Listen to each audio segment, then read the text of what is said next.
साध संगत जी, प्रेम से कहना धन निरंकार जी। एक नई साखी के साथ स्वागत है आप सभी का आपके ही अपने चैनल पर।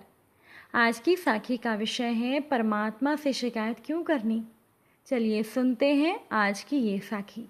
साध संगत जी, पुरानी बात है, एक राजा था। उसका एक बड़ा प्यारा नौकर था। नौकर से उसे बहुत प्रेम था और उस नौकर के भक्ति भाव से, उसके अनन्य समर्पण से राजा बहुत खुश था और राजा उस नौकर को अपने ही कमरे में सुलाता था। राजा को अपने उस नौकर पर बड़ा भरोसा था। दोनों एक दिन शिकार करके लौटे। वो राह भटक गए, उन्हें भूख लगी। जंगल में एक पेड़ के नीचे वो दोनों खड़े थे। अब उस पेड़ पर एक फल लगा था। अपरिचित अनजान राजा ने उस फल को तोड़ा।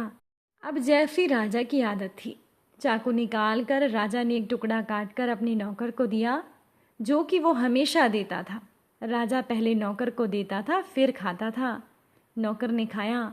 नौकर ने बड़े ही अहोभाव से कहा, महाराज एक कली और। अब राजा ने एक कली और दे दी। नौकर ने फिर कहा, महाराज एक कली और। वो 3 हिस्से ले चुका था। अब उस फल का एक ही हिस्सा बचा था। राजा ने नौकर को कहा, अब एक मेरे लिए छोड़ दे। पर नौकर बोला, नहीं मालिक, ये फल तो पूरा मैं ही खाऊंगा। राजा को भी जिज्ञासा बढ़ी कि क्या ये इतना मधुर फल है। ऐसा नौकर ने मेरे कभी भी आग्रह नहीं किया। तो राजा और नौकर में छीना झपटी होने लगी, लेकिन नौकर ने राजा के हाथ से छीन ही लिया। अब राजा ने कहा, रुक जा, अब ये ज़रूरत से ज़्यादा बात हो गई है। तू 3 हिस्से खा चुका है, एक ही फल था पेड़ पर। मैं भी भूखा हूँ और मेरे मन में भी जिज्ञासा उठ रही है। इतनी तो तूने कभी भी मुझसे किसी चीज़ के लिए मांग नहीं की थी। ये एक हिस्सा मुझे वापस दे दे। नौकर ने कहा, मालिक आप मत लें, मुझे ये खा लेने दे। पर राजा नहीं माना तो नौकर को देना पड़ा। जब राजा ने उस आखिरी बचे हुए हिस्से को चखा तो वो हिस्सा बहुत कड़वा था, एकदम जहर जैसा था। ऐसी कड़वी चीज़ राजा ने अपने जीवन में कभी चखी ही नहीं थी। राजा कहने लगा, पागल, ये तो जहर जैसा कड़वा है, तूने कहा क्यों नहीं। तो नौकर कहने लगा, महाराज जिन हाथों से इतने स्वादिष्ट फल मिले, उन हाथों से एक कड़वे फल की क्या शिकायत करनी। शिकायत दूर ले जाएगी, धन्यवाद पास लाएगा। साध संगत जी, ज़रा सोचिए, उस दिन वो नौकर राजा के दिल के जितने करीब आ गया। राजा रोने लगा। अब वो फल एकदम जहर जैसा था, वो तो मुंह में ले जाने योग्य भी नहीं था। और नौकर ने इतने अहोभाव से, इतनी प्रसन्नता से वो कड़वा फल स्वीकार किया, बल्कि उसके लिए राजा से छीना झपटी की। वो चाहता ही नहीं था कि राजा वो कड़वा फल चखे, क्योंकि अगर राजा चखता तो उसे पता चल जाता कि फल कड़वा है। इसीलिए नौकर ने राजा से कोई शिकायत नहीं की, क्योंकि राजा ने हमेशा नौकर को सब कुछ अच्छा ही दिया था। साध संगत जी, यही बात हमारे जीवन के ऊपर भी अप्लाई होती है। परमात्मा ने हमें इतना दिया है, हम शिकायत क्यों करें। जो परमात्मा से इतना कुछ मिलने के बाद भी शिकायत करता है वो तो अंधा है। हम शिकायत करते हुए ये क्यों नहीं देखते कि अगर भगवान ने हमारी ज़िंदगी में एक दुख दे दिया तो कितने सुख भी तो दिए हैं। इसलिए कभी भी परमात्मा से हमें शिकायत नहीं करनी चाहिए, क्योंकि परमात्मा ये दातार वो नहीं करता जो हमें अच्छा लगता है, बल्कि ये वो करता है जो हमारे लिए अच्छा होता है। साध संगत जी, एक बार की बात है कि बुरी आत्माओं ने भगवान से शिकायत करनी शुरू कर दी कि उनके साथ इतना बुरा व्यवहार क्यों किया जाता है। अच्छी आत्माएं तो शानदार महल में रहती हैं और हम सब खंडरों में। आखिर भगवान ये भेदभाव क्यों, जबकि हम सब तो आपकी ही संतान हैं। भगवान ने बुरी आत्माओं को समझाया कि मैंने तो सभी को एक जैसा ही बनाया था, पर तुम ही अपने कर्मों से बुरी आत्माएं बन गई हो।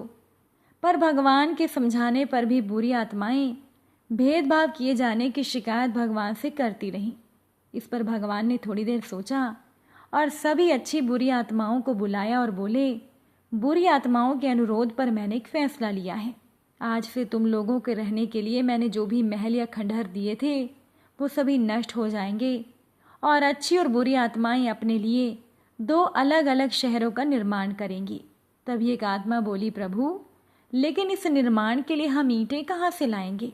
भगवान ने जवाब दिया कि जब पृथ्वी पर कोई इंसान सच या झूठ बोलेगा तो यहाँ पर उसके बदले में ईंट तैयार हो जाएंगी। सभी ईंटें मजबूती में एक समान होंगी। अब ये तुम लोगों को तय करना है कि तुम सच बोलने पर बनने वाली ईंट लोगे या झूठ बोलने पर। बुरी आत्माओं ने सोचा, पृथ्वी पर झूठ बोलने वाले लोग ज़्यादा हैं, इसीलिए अगर उन्होंने झूठ बोलने पर बनने वाली ईंटें ले ली तो उनके लिए एक विशाल शहर का निर्माण आराम से हो सकता है। तो बुरी आत्माओं ने भगवान से झूठ बोलने पर बनने वाली ईंटें मांग ली। दोनों शहरों का निर्माण एक साथ शुरू हुआ, पर कुछ ही दिनों में बुरी आत्माओं का शहर विशाल रूप लेने लगा।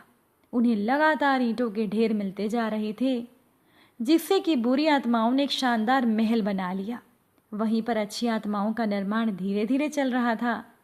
काफ़ी दिन बीत जाने पर भी उनके शहर का एक ही हिस्सा बन पाया था।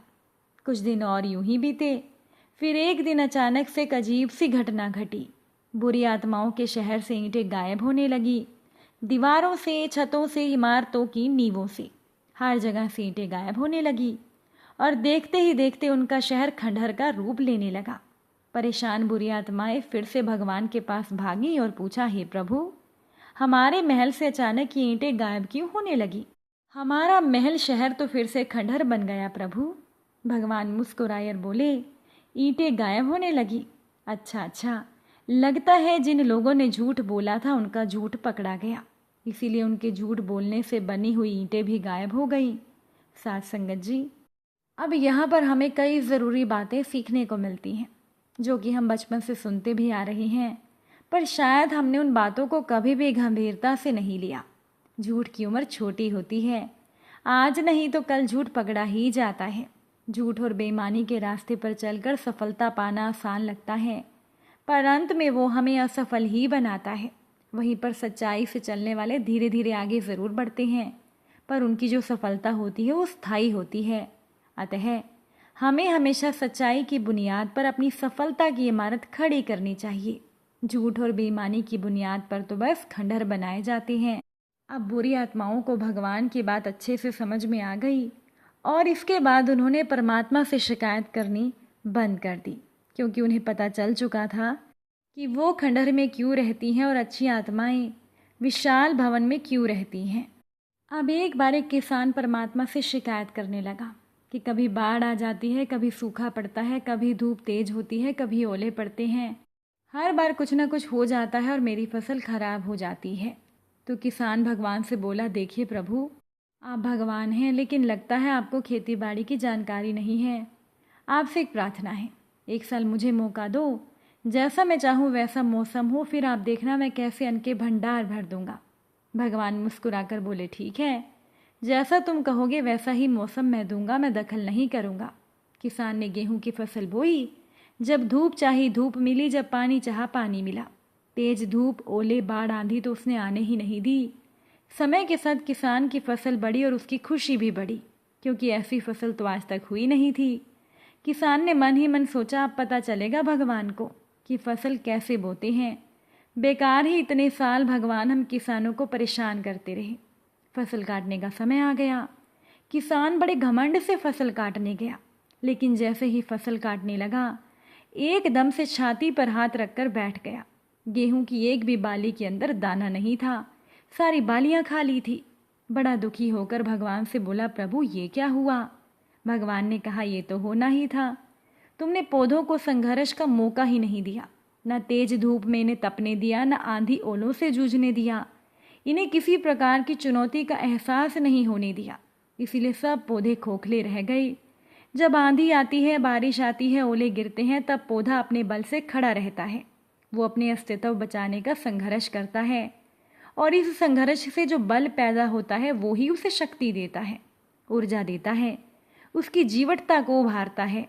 सोने को भी कुंदन बनाने के लिए आग में तपने, हथौड़ी से पिटने, गलने जैसी चुनौतियों से गुजरना पड़ता है। तब जाकर उसकी स्वर्णिमा भाव भरती है, उसे अनमोल बनाती है।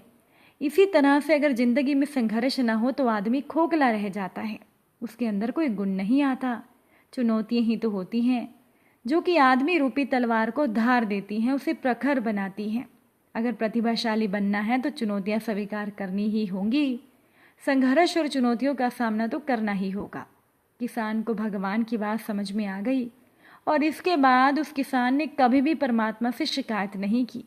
साथ संगत जी, अपने जीवन के लिए या किसी भी चीज़ के लिए कभी भगवान से शिकायत ना करें, क्योंकि भगवान जो करते हैं वो अच्छा ही करते हैं। अगर आज की ये साखी आपको अच्छी लगी हो, वीडियो को लाइक शेयर ज़रूर कीजिएगा। आप सभी से फिर मुलाकात होगी नई साखी और नए विचारों के साथ। साथ संगत जी, प्यार से कहना, धन निरंकार।